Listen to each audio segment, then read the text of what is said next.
اس کے بعد میں نے کچھ اور ہنگامے دیکھے۔ ایک کالے رنگ کا آدمی جو ان چھوٹے قد کے لوگوں کی نسبت کافی لمبا تڑنگا تھا۔ اس نے اپنا حلیہ بہت عجیب و غریب بنا رکھا تھا۔ اس کے جسم پر مختلف رنگ بھی لگے ہوئے تھے۔ ایک لمحے کے اندر مجھے اندازہ ہو گیا کہ وہ ان لوگوں میں کوئی بڑا آدمی تھا، کیونکہ وہ سب اس کے سامنے گردن جھکا کر کھڑے ہو گئے۔ پھر ان میں سے چند افراد اسے میرے بارے میں بتانے لگے۔ ان میں سے ایک نے کہا، یہ ندی میں تیر رہا تھا۔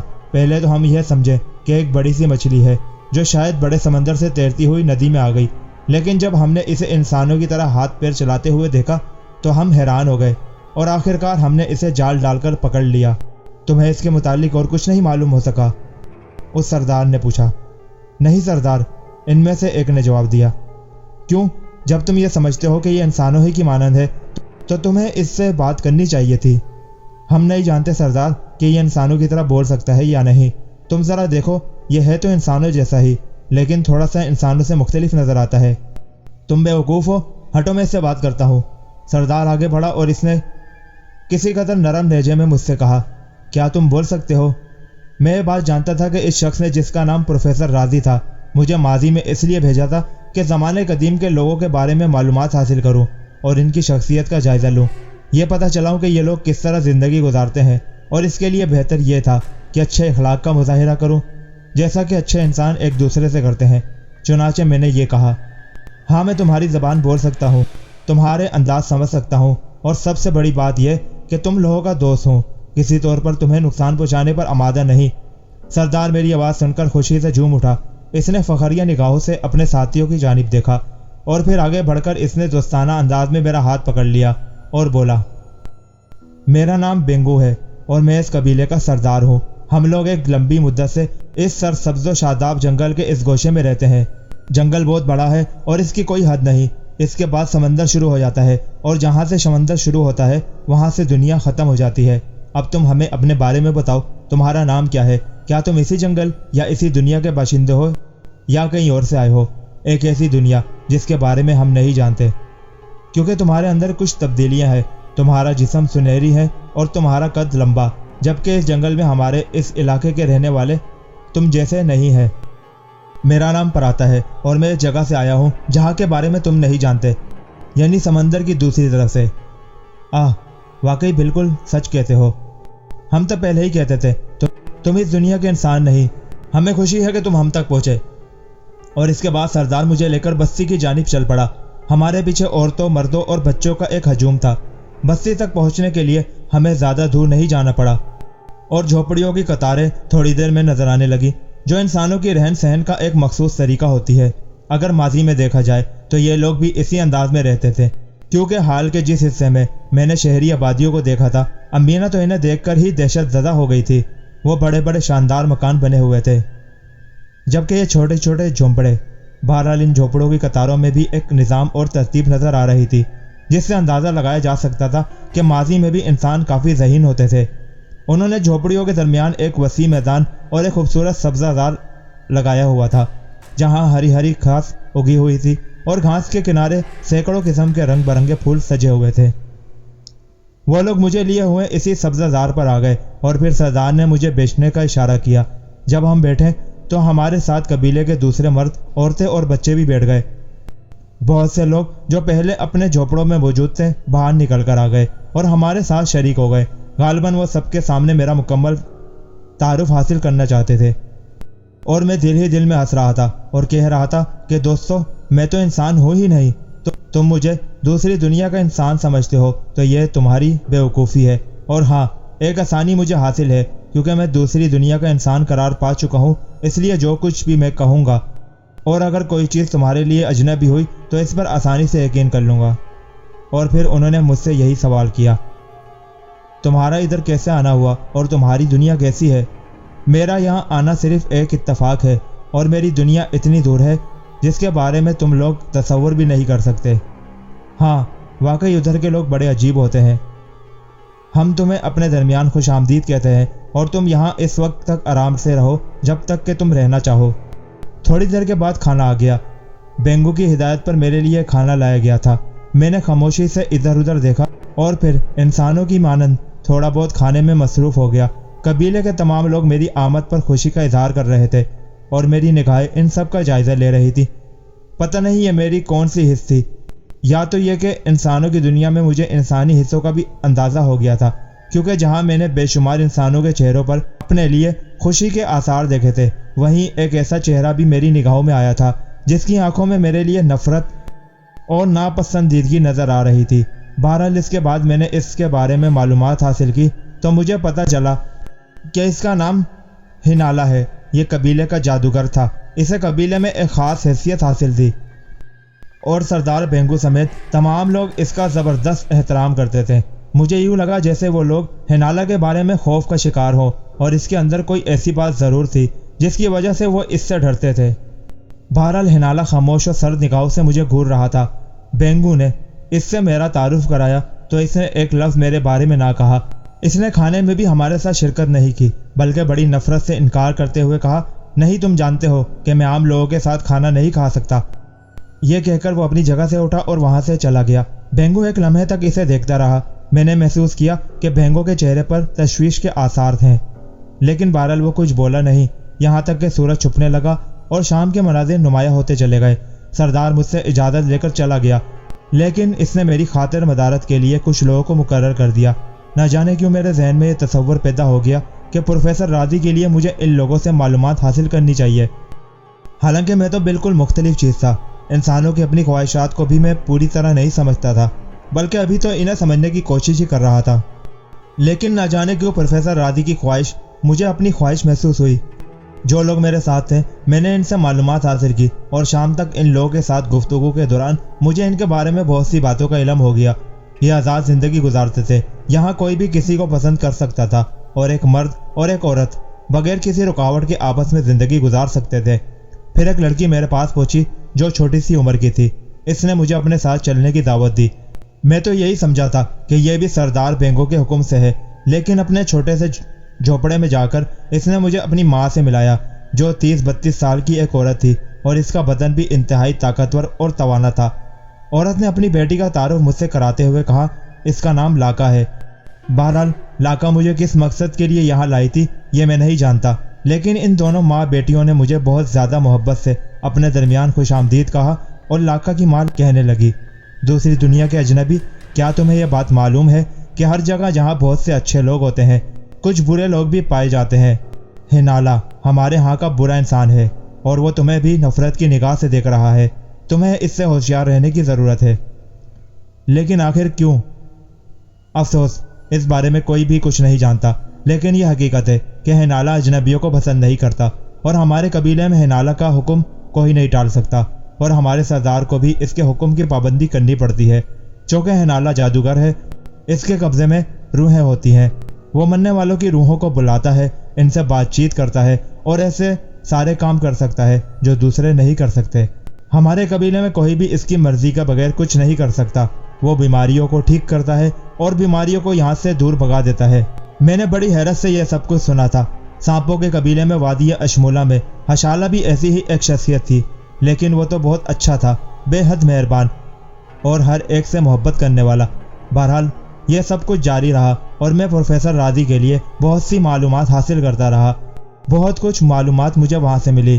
اصل میں ہنالا کو یہ خوف تھا کہ باہر کی دنیا سے کوئی ایسا شخص یہاں نہ آ جائے جو اس سے زیادہ بااثر اور طاقتور حیثیت کا مالک ہو۔ یہ وقت بڑی دلچسپی سے گزرا تھا۔ میں نے اس سلسلے میں لاکا سے سوال کیا، لاکا، کیا تمہاری زمین پر ایسا کوئی شخص آ چکا ہے جس کی وجہ سے ہنالا کو پریشانی اٹھانی پڑی ہو؟ ہاں، 2 دفعہ ایسا ہو چکا ہے اور یہی وجہ ہے کہ یہاں کے لوگ ہنالا کی بات مانتے ہیں، لیکن اس کے باوجود میرے قبیلے کی فطرت میں محبت چھپی ہوئی ہے۔ اجنبی باہر کی دنیا کا ہو یا ہم میں سے ہی کوئی ہو، ہم ان سے محبت کرتے ہیں۔ وہ بھی ایک آدمی تھا، ہم ہی لوگوں جیسا، لیکن نہ جانے کون سے جنگل سے راستہ بھٹک کر ہمارے علاقے میں نکل آیا، جبکہ وہ کہتا تھا کہ اس کا تعلق کسی دوسرے قبیلے سے ہے اور وہ شکار کے دوران اپنے ساتھیوں سے بچھڑ کر ادھر آ نکلا تھا۔ اسے تو ہماری زبان بھی نہیں آتی تھی اور نہ ہی ہم اس کی زبان سمجھتے، لیکن وہ اشاروں سے ہمیں اپنے بارے میں بتاتا۔ ہمارے سردار نے اس کی بات سمجھ لی اور اسے پناہ دی، لیکن ہنالا نے اسے علیحدہ لے جا کر سمجھایا کہ یہ شخص در حقیقت ایک بدروح ہے اور انسانی بحث میں ہم لوگوں کو تباہ کرنے کی غرض سے آیا ہے، اس لیے اس کا فوری طور پر ہلاک کیا جانا ضروری ہے۔ ہمارا سردار ہنالا کی اس بات سے خوفزدہ ہو گیا اور اس نے اس اجنبی کی ہلاکت کا حکم دے دیا۔ اس اجنبی نے سردار کی بہت خوشامد کی اور اس سے یقین دلانے کی کوشش کی کہ وہ یہاں سے چلا جائے گا اور ان لوگوں کی دنیا میں مداخلت نہیں کرے گا، لیکن سردار نے ہلالہ کے حکم کی خلاف ورزی نہیں کی۔ آخرکار اجنبی نے یہاں تک کہا کہ وہ اسی وقت یہاں سے جانے کے لیے تیار ہے، لیکن ہلالہ نے سردار سے کہا کہ بستی سے نکلتے ہی یہ اجنبی اس ساری بستی کو آگ لگا دے گا، کیونکہ یہ ایک بدرو ہے، اس لیے سردار نے اسے ہلاک کروا دیا اور اس کا گوشت پورے قبیلے میں تقسیم کر دیا گیا۔ دوسرا موقع آج سے کچھ دن پہلے پیش آیا تھا۔ لاکا نے اپنی بات جاری رکھتے ہوئے کہا، وہ بھی ہمارے ہی جیسا ایک انسان تھا، اس کا بھی رنگ اور جسم ہمارے ہی طرح تھا۔ اس کو جنگلی کتوں کے غول نے گھیر میں لے لیا تھا۔ اس کے پاس ایک کمان موجود تھی، لیکن تیر ختم ہو چکے تھے اور صرف کمان کی مدد سے کتوں کو اپنے آپ سے دور رکھنے کی کوشش کر رہا تھا کہ ہمارے قبیلے کے لوگوں نے اسے دیکھ لیا اور سب نے مل کر کتوں کو مار بھگایا۔ بستی کے لوگ اسے بستی میں لے آئے، لیکن ہنالے نے اسے دیکھتے ہی فیصلہ سنا دیا کہ وہ خود ایک خونخوار جانور ہے جس نے انسانی شکل اختیار کر رکھی ہے۔ رات ہوتے ہی وہ اپنی اصل شکل میں آ جائے گا اور بستی والوں کو چیر پھاڑ کر رکھ دے گا اور کھا جائے گا۔ پینگو نے اس سے بھی کہا کہ وہ اگر سچ مچ بھیڑیا ہے تو پھر کتوں سے کیوں خوفزدہ ہے؟ تو اس کے جواب میں ہنالا نے اسے بتایا کہ دراصل یہ سارے کتے بھی بدروئیں تھی اور اس نے اس بستی میں داخل ہونے کے لیے یہ سوانگ رچایا تھا۔ بہرحال ہنالا نے حکم دیا کہ اس شخص کو فوراً ہلاک کر دیا جائے، ورنہ وہ ساری بستی کا خون پی جائے گا۔ چنانچہ اس شخص کو بھی ہلاک کر دیا گیا اور اب تم تیسرے اجنبی ہو جو اس بستی میں داخل ہوئے ہو۔ مجھے نہیں معلوم کہ ہنالا نے تمہارے بارے میں کیا سوچا ہے، لیکن میں اتنا ضرور جانتی ہوں کہ اس نے تمہاری آمد کو پسند نہیں کیا۔ معلوم نہیں اس نے بینگو کو تمہارے بارے میں کیا بتایا ہے اور اب بینگو تمہارے بارے میں کس انداز میں سوچ رہا ہے۔ دلچسپ، بہت دلچسپ۔ اگر میں انسان ہوتا تو ان باتوں سے مجھے خوف کا احساس ضرور ہوتا، لیکن بس اس بات سے مطمئن تھا کہ میں بے شک ماضی میں ہوں اور نہ جانے کتنی صدیاں پیچھے آ گیا ہوں۔ ہو سکتا ہے یہ وہ دور ہو جس میں نے اپنی دنیا میں جنم لیا ہو سکتا ہے یہ وہی دور ہو، لیکن خیر کم از کم یہ میری دنیا نہیں تھی۔ البتہ جو واقعات پیش آ رہے تھے وہ بڑے دلچسپ تھے۔ انسان ہر دور میں ایک ہی انداز میں زندگی گزارتا رہا ہے۔ نفرت، رقابت، ایک دوسرے کو نیچا دکھانے کی فکر، اپنی ناپسندیدہ شخصیتوں کو اپنے آپ سے دور کر دینا، یہی سب کچھ اب تک مجھے انسانوں میں نظر آیا۔ بہرحال یہاں ایک دشمن بھی موجود تھا جس کا نام ہلالا تھا۔ البتہ لاکا میرے ساتھ بہت عمدگی سے پیش آ رہی تھی۔ اس نے رات کو سونے سے پہلے مجھ سے کہا، کاش ہنالا تمہیں کوئی نقصان پہنچانے کی کوشش نہ کرے، ورنہ بڑی مشکل پیش آ جائے گی۔ میں تو تمہارے لیے بہت ہی پریشان ہو گئی ہوں، اپنا خیال رکھنا۔ لیکن لاکا کا کہنا بالکل درست تھا، شیطان جو شیطان ہی ہوتا ہے۔ ہنالا نے وقت کا انتظار نہیں کیا، دوسرے ہی دن صبح ہنگامہ ہو گیا اور ایک عجیب و غریب کہانی سننے کو ملی۔ بستی کے ایک معزز شخص کا 4 سالہ بیٹا رات کو گم ہو گیا۔ معزز شخص کی جھونپڑی کے باہر خون کے دھبے پائے گئے اور عجیب و غریب پنجوں کے نشانات۔ بستی میں کوہرام مچ گیا، طرح طرح کی باتیں ہونے لگی۔ سردار بینگو کو بھی اطلاع ہوئی اور وہ وہاں پہنچ گیا۔ تحقیقات شروع ہو گئی۔ میں نے بھلا انسانوں کی دنیا کے شطرنج کہاں دیکھے تھے؟ تفصیل آہستہ آہستہ ہی معلوم ہو رہی تھی۔ قدموں کے نشانات بڑے چکرا دینے والے تھے۔ وہ اس معزز شخص کے گھر سے شروع ہوتے تھے اور نہ جانے کہاں ہوتے ہوئے اس جگہ تک پہنچ جاتے تھے جہاں میرا قیام تھا۔ لیکن مجھے تو اس وقت لطف آیا جب اس سلسلے میں بستی کے سب سے ذہین، سب سے سمجھدار اور لوگوں کی مشکلات دور کرنے والے ہنالا سے رجوع کیا گیا تو ہنالا نے تحقیق شروع کر دی۔ اس نے قدموں کے وہ نشانات دیکھے اور بہت ساری مختلف حرکتیں کی۔ میں نے دیکھا کہ لوگ اس سے بہت زیادہ متاثر ہو گئے ہیں۔ بہرحال وقت گزرتا رہا۔ اس کے بعد ہنالا نے جو بیان دیا وہ یہی تھا کہ رات کو کوئی نامعلوم درندہ سوتے ہوئے بچے کو اٹھا کر لے گیا۔ درندے کے قدموں کے نشانات اور جھوپڑے کے ٹوٹے ہوئے حصے پر اس کے نشانات موجود ہیں اور اس کے قدموں کے نشانات بھی مل گئے ہیں۔ لوگ طرح طرح کی باتیں کرتے رہے اور اس کے بعد ہنالا نے اپنا بیان دیا۔ تم لوگ اس خوفناک درندے کو بستی سے باہر تلاش کر رہے ہو جبکہ وہ بستی کے اندر موجود ہے۔ وہ بستی کے اندر؟ لیکن کہاں؟ بینگو نے بتابی سے کہا۔ بہت قریب، ہنالا بولا۔ بزرگ ہنالا، تم ہمیں اس کے بارے میں بتاؤ تاکہ ہم اسے ہلاک کر دیں۔ اسے ہلاک کرنے کے لیے اتنے بہت سے لوگوں کی ضرورت نہیں، صرف ایک آدمی کافی ہے۔ لیکن وہ ہے کہاں؟ بینگو نے بے صبری سے پوچھا۔ بہت قریب، میں نے کہا نا بہت قریب، ہنالا بولا۔ کیا تم نے اسے دیکھا ہے ہنالا؟ نہ صرف میں نے بلکہ تم سب نے اپنی آنکھوں سے دیکھا ہے۔ تم کیا کہنا چاہتے ہو؟ بینگو نے کہا خوفزدہ ہو کر۔ کیا تم نے اس بات پر غور نہیں کیا کہ بچے کو اٹھا کر لے جانے والوں کے قدموں کے نشانات کہاں سے شروع ہو کر کہاں ختم ہوتے ہیں؟ ہاں شاید، اور اب بھی مجھے بتانے کی ضرورت ہے کہ وہ خوفناک درندہ کون ہے؟ ہینالا نے کہا۔ گویا تم کہنا چاہتے ہو کہ… ہاں، میں بالکل وہی کہنا چاہتا ہوں جو تم لوگ سمجھ رہے ہو۔ تم نے میری بات کو بالکل ٹھیک سمجھا ہے، اور مجھے افسوس ہے کہ تم میرے بار بار منع کرنے کے باوجود اجنبیوں کو اپنی بستی میں پناہ دے دیتے ہو۔ کیا تم یہ بات نہیں جانتے کہ سردار پر کیا ذمہ داری عائد ہوتی ہے؟ اگر تم اپنی پسند یا ناپسند کو سامنے رکھ کر اجنبیوں کو بستی میں بلاؤ اور بستی والوں کو ان سے نقصان پہنچے تو کیا تمہاری سرداری قائم رہنی چاہیے؟ میں سمجھتا ہوں نہیں، بالکل نہیں۔ تم نہیں جانتے کہ کیا رد عمل ہوتا ہے۔ کبھی کبھی کچھ مرنے والوں کی روحیں کسی مردہ جانور کے جسم میں چلی جاتی ہیں اور وہ زندہ ہو جاتا ہے۔ پھر ان بدروحوں کو یہ طاقت حاصل ہو جاتی ہے کہ وہ جب چاہے انسانی بھیس میں آ جائے اور جب چاہے جانور کی شکل اختیار کر لے۔ تم دیکھو اس اجنبی کو جو اپنے آپ کو کسی نامعلوم دنیا کا باشندہ بتاتا ہے۔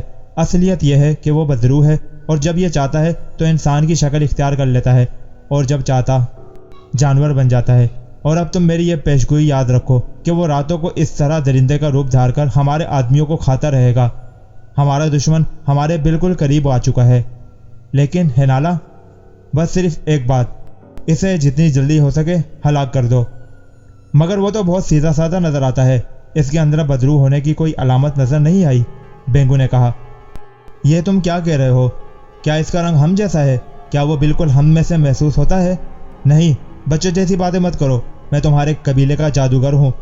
آخر تم اس اجنبی کی حمایت کیوں کرنا چاہتے ہو؟ مجھے تھوڑا سا وقت دو ہینالا، ذرا سوچنے دو۔ ہم تو اسے خود یہاں تک لائے ہیں، ندی میں بہتا ہوا جا رہا تھا، اسے جال ڈال کر پکڑا گیا ہے۔ اگر ہم ایسا نہ کرتے تو وہ ہماری بستی میں نہ آتا، کسی اور طرف نکل جاتا۔ ہاں میں جانتا ہوں، وہ جہاں بھی جاتا وہاں کے لوگوں کے لیے عذاب بن جاتا۔ ویسے ٹھیک ہے، میں تمہیں ایک دن کا موقع اور دیتا ہوں۔ آج کی رات تم اسے مہمان بنا کر اور رکھ سکتے ہو، لیکن آج رات بھی اگر اس نے کوئی واردات کی تو کل اسے ہلاک کر دیں گے ہم۔ ٹھیک ہے، بینگو نے کہا۔ یہ ساری باتیں میرے علم میں آ چکی تھی۔ لوگ اس اغوا شدہ بچے کو تلاش کرتے رہے، لیکن اس کا کوئی نام و نشان نہیں ملا۔ ہینالا ایک بلند درخت کے پاس جا بیٹھا اور بستی والے اسے جادو منتر پڑھتے ہوئے دیکھ رہے تھے۔ بہرحال لاکا کی ماں سے کہا، کاش میں تمہیں زندگی دے سکوں۔ میری بیٹی لاکا تو تمہاری بہت تعریفیں کرتی ہے، حالانکہ اس نے تمہیں ہینالا کے بارے میں بتایا تھا، اور یہ خبر بھی وہی لائی ہے کہ ہینالا نے بینگو کو تمہاری ہلاکت کا حکم دیا ہے، لیکن بینگو نے اس سے مہلت مانگی ہے۔ دیکھو، میں یہ نہیں چاہتی کہ تمہیں کوئی نقصان پہنچے۔ اگر تم مجھے اور میری بیٹی کو مردہ نہیں دیکھنا چاہتے تو فوراً یہاں سے بھاگ جاؤ۔ جنگل بہت وسیع ہے اور تمہیں آگے کہیں نہ کہیں انسانوں کی کوئی دوسری آبادی ضرور مل جائے گی۔ بہتر یہی ہوگا کہ تم اندھیرا ہوتے ہی یہاں سے نکل جاؤ۔ تمہارے مشورے کا بہت بہت شکریہ، مگر میری سمجھ میں یہ نہیں آتا کہ ہینالا اتنا برا انسان کیوں ہے۔ کاش کوئی یہ جان سکتا، مگر تم نے کیا فیصلہ کیا؟ صرف یہ کہ میں یہاں سے کہیں نہیں جاؤں گا اور ہینالا سے پوچھوں گا کہ وہ مجھ سے نفرت کیوں کرتا ہے۔ سوچ لو، تمہاری موت سے تمہیں کوئی نہیں بچا سکتا۔ مجھے اس کی بالکل پرواہ نہیں۔ میں نے تو صرف یہ سنا ہے کہ ہینالا تمہاری موت چاہتا ہے اور کل دن میں کسی بھی وقت تمہیں ہلاک کر دیا جائے گا۔ دیکھو، تم یہاں سے چلے جاؤ۔ میں نہ جانے کیوں تمہارے لیے بہت افسردہ ہو گئی ہوں۔ دلچسپ بات تو یہ ہے لاکا کہ نہ تو وہ مجھے ہلاک کر سکیں گے اور نہ ہی میں یہاں سے جاؤں گا۔ تم بے فکر رہو، سب کچھ ٹھیک ہو جائے گا، سب کچھ میں ٹھیک کر دوں گا۔ رات گزر گئی، لیکن صبح پھر ایک نئی کہانی کا آغاز ہوا۔ بہت سے لوگوں نے اس جھوپڑے کو چاروں طرف سے گھیر لیا، جہاں میں لاگا اور اس کی ماں لاگی کے ساتھ موجود تھا۔ لوگوں کے اس مجمع کے آگے ہینالا کھڑا ہوا تھا، اس کے پیچھے بینگو تھا، اور بینگو کی نگاہوں میں گہری افسردگی جھانک رہی تھی۔ لیکن ہینالا اس وقت پوری طرح نفرت کی آگ میں جل رہا تھا۔ اس نے کہا، او ہمارے سامنے گھس آنے والی بدروح، میں نے اپنے جادو کے زور سے تیرے بارے میں معلومات حاصل کر لی ہے۔ پرسوں رات تو نے ایک بچے کو اپنا نشانہ بنایا اور اسے کھا لیا۔ میں نے صرف اس قبیلے کے سردار کے کہنے پر تجھے ایک رات کی مہلت دی، اور تو نے کل رات ایک لڑکی کو کھا لیا۔ تو اس جھوپڑی میں پیچھے کی طرف سے گھاس کی دیوار توڑ کر اندر داخل ہوا اور تو نے اس کی گردن اپنے منہ میں دبوچ لی۔ ہمارے قبیلے میں داخل ہو کر اب تک تو 2 خون کر چکا ہے، اور اب تو میرے ہاتھوں سے بچ کر کہیں نہیں جا سکتا۔ مرنے کے لیے تیار ہو جا۔ مجھے بدروحوں کو ہلاک کرنے کا علم اچھی طرح آتا ہے۔ ہم بدروحوں کو جلتے ہوئے الاؤ میں ڈال دیتے ہیں اور ان کا خاتمہ ہو جاتا ہے۔ دیکھ ہینالا، میں کوئی بدروح نہیں ہوں، نہ میں نے تیرے قبیلے میں کسی کو ہلاک کیا ہے۔ مجھے تو یہ لوگ خود یہاں لائے ہیں۔ البتہ تجھے میں یہ بتا دوں کہ اگر مجھے نقصان پہنچانے کی کوشش کی گئی تو میں تمہیں بتاؤں گا کہ نقصان کسے کہتے ہیں۔ میں تمہارے قبیلے میں کسی کو نقصان پہنچانے کی خواہش نہیں رکھتا۔ تیری ہلاکت کے بعد یہ سلسلہ ختم ہو جائے گا۔ اور اگر تم مجھے ہلاک نہ کر سکا تو یہ مجھ پر چھوڑ دے۔ ویسے میں چاہتا ہوں کہ ان ہلاکتوں کا پتہ لگاؤں اور اسے ختم کر دوں جس نے اس قبیلے کے 2 بچوں کو ہلاک کیا ہے۔ 2 دن کے اندر میں اس درندے کو ہلاک کر دوں گا جو تمہارے قبیلے کے بچوں کو اٹھا کر لے گیا ہے۔ اگر ایسا ہے تب تو واقعی اسے مہلت دینی چاہیے۔ بینگو نے فوراً ہی اپنی تجویز پیش کی اور ہلالا نے اسے دیکھتے ہوئے کہا، تو تباہی خرید رہا ہے بینگو، لیکن اگر تو یہ چاہتا ہے کہ ایسا ہو تو ٹھیک ہے، لیکن شرط یہ ہے کہ اس کے بدلے میں کوئی اور خود کو اس کے نتیجے میں ہلاکت کے لیے تیار کر دے۔ اگر ایسی بات ہے تو میں اس کے لیے اپنے آپ کو پیش کرتی ہوں، لاکا نے کہا اور سب چونک کر اسے دیکھنے لگے۔ میں نے عجیب سی نگاہوں سے لاکا کو دیکھا اور اس کے لیے ممنون ہو گیا، لیکن ہلالا کی زبان ایک لمحے کے لیے بند ہو گئی تھی۔ پھر اس نے بڑی مشکل سے کہا، لڑکی، کیا تو اپنی موت کو پکارنا چاہتی ہے؟ نہیں، میں جانتی ہوں یہ جھوٹا نہیں ہے، اور اگر یہ فرار ہو گیا تو پھر تیری شرط مجھے منظور ہوگی، یہ کبھی فرار نہیں ہوگا۔ ٹھیک ہے، میں ایک بار پھر تیری ماں ماگی سے بات کرنا چاہتا ہوں۔ بوڑھی عورت، تو نے سنا تیری بیٹی کیا کہہ رہی ہے؟ ہاں، اگر اس کے بجائے میری ضمانت قبول کر لی جائے تو میں اسے تسلیم کرتی ہوں۔ ٹھیک ہے، تم لوگوں کی موت آ رہی ہے تو پھر میں اس کے لیے تیار ہوں، ہنالا نے سخت ہسیلے لہجے میں کہا اور پھر اپنے آدمیوں کو دیکھ کر بولا، لاکا کو لے جاؤ اور اس کے دونوں ہاتھ باندھ کر اسے میرے جھوپڑے میں بند کر دو، اور تو اگر لاکا کی زندگی چاہتا ہے تو یہاں سے فرار ہونے کی کوشش مت کرنا۔ میں لاکا کو دیکھ رہا تھا جو مسکراتی ہوئی وہاں سے چلی گئی۔ بینگو کافی پریشان نظر آ رہا تھا۔ جب سب لوگ چلے گئے تو اس نے کہا، لاکا نے تمہارے لیے ایک بہت بڑا خطرہ مول لیا ہے اور اس نے اپنی زندگی داؤ پر لگا دی ہے۔ میں جانتا ہوں، لیکن تم اطمینان رکھو، وہ زندہ سلامت واپس آئے گی۔ مگر تم مجھے اس سے پہلے واقعات بتاؤ، کیا پہلے بھی کسی درندے نے رات کے وقت جھوپڑیوں میں گھس کر انسانوں کو ہلاک کیا ہے؟ وہ بہت پرانی بات ہے جب اس قسم کے واقعات پیش آئے تھے، لیکن بہرحال اب تو بڑے عرصے سے ایسا کوئی واقعہ نہیں ہوا۔